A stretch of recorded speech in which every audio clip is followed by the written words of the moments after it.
Hi అండి. ఈరోజు ఇడ్లీ ఎలా చేసుకోవాలో చూపిస్తున్నాను. ముందుగా కావాల్సిన పదార్థాలు ఇలా ఒక కప్పు మినపప్పు తీసుకున్నానండి.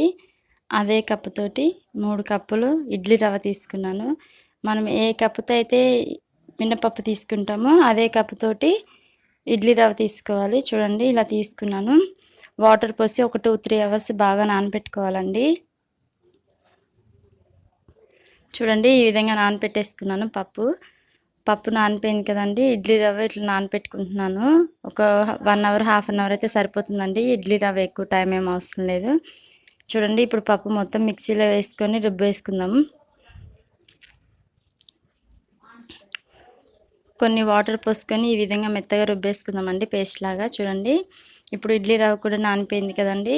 ఇడ్లీ రవ్వ కూడా ఇట్లా గట్టిగా వాటర్ లేకుండా 2-3 టైమ్స్ కడుక్కొని నీట్గా వాటర్ లేకుండా పిండుకోవాలండి. చూడండి ఈ విధంగా పిండుకోవాలి.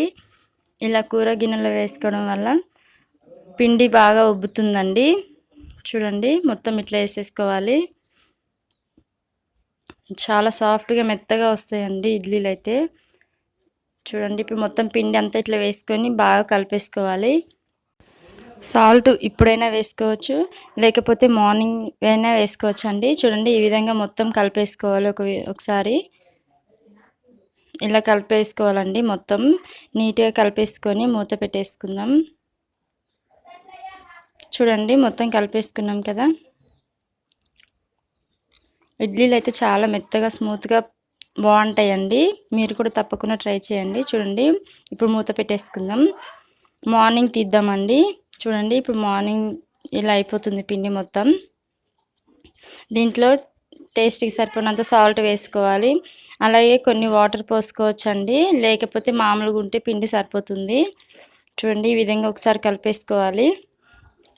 పిండి మొత్తం ఇలా కలుపుకోవాలండి. ఇప్పుడు ఇడ్లీ కుక్కర్లో వాటర్ పోసుకుందాం. ఒక గ్లాస్ వాటర్ పోసుకుంటే సరిపోతుందండి.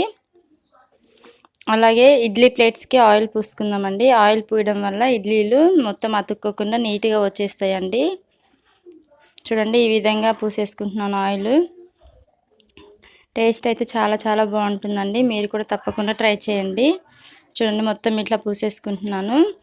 మిగతా ప్లేట్స్ కూడా ఇలానే పూసేసుకోవాలండి. మొత్తం ఇడ్లీ పిండి ఇట్లా పెట్టేసుకోవాలి అన్నిట్లో. చూడండి ప్లేట్లో మొత్తం ఇలా పెట్టేసుకోవాలి అన్నీ ఒకటేసారి. ఇలా పెట్టేసుకొని ఇడ్లీ కుక్కర్లో పెట్టేసుకోవాలండి మొత్తము. చూడండి ఈ విధంగా ఇట్లా పెట్టేసుకోవాలి. అలాగే మూత పెట్టేసి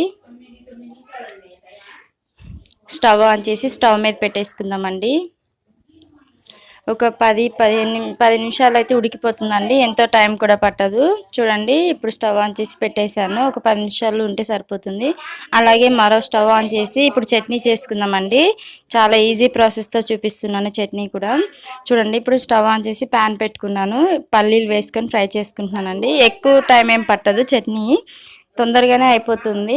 చూడండి ఈ విధంగా మొత్తం ఫ్రై చేసుకోవాలి. పల్లీలు ఎంతో టైం కూడా పట్టదండి. పల్లీలు ఒకటి ఫ్రై చేసుకుంటే సరిపోతుంది. చూడండి కొంచెం బాగా ఫ్రై అవ్వాలి. ఫ్రై అయిపోయాయి కదండి, కలర్ కూడా చేంజ్ అయినాయి. చూడండి ఇలా ఫ్రై చేసేసుకుంటే సరిపోతుంది. ప్లేట్లోకి తీసేసుకుందామండి. ఈ ఒక 5 మినిట్స్ ఆరిన తర్వాత ఇలా మిక్సీ గిన్నెలో వేసేసుకుందామండి. అలాగే దీంట్లో ఎండుమిర్చి కూడా వేస్తున్నాను. ఎండుమిర్చి ప్లేస్లో పచ్చిమిర్చి అయినా వేసుకోవచ్చు. నేనైతే ఎండుమిర్చి చూపిస్తున్నాను. అలాగే టేస్ట్కి సరిపడినంత సాల్ట్ కూడా వేసుకుంటున్నాను. చూడండి మొత్తం ఇలా పేస్ట్ లాగా చేసేసుకోవాలి. ఒక గిన్నెలోకి ట్రాన్స్ఫర్ చేసేస్తున్నానండి. అలాగే ఇప్పుడు స్టవ్ ఆన్ చేసి ప్యాన్ పెట్టుకొని ప్యాన్ వేడయ్యాక ఆయిల్ వేసుకోవాలండి. తాలింపు వేసుకోవాలి చట్నీకి. చూడండి ఆయిల్ వేడయ్యాక చూడండి ఆయిల్ వేడవ్వాలి.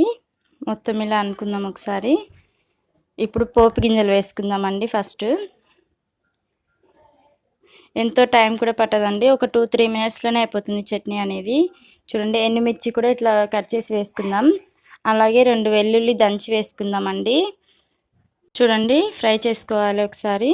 మొత్తం ఒకసారి ఫ్రై చేసేసుకుందామండి.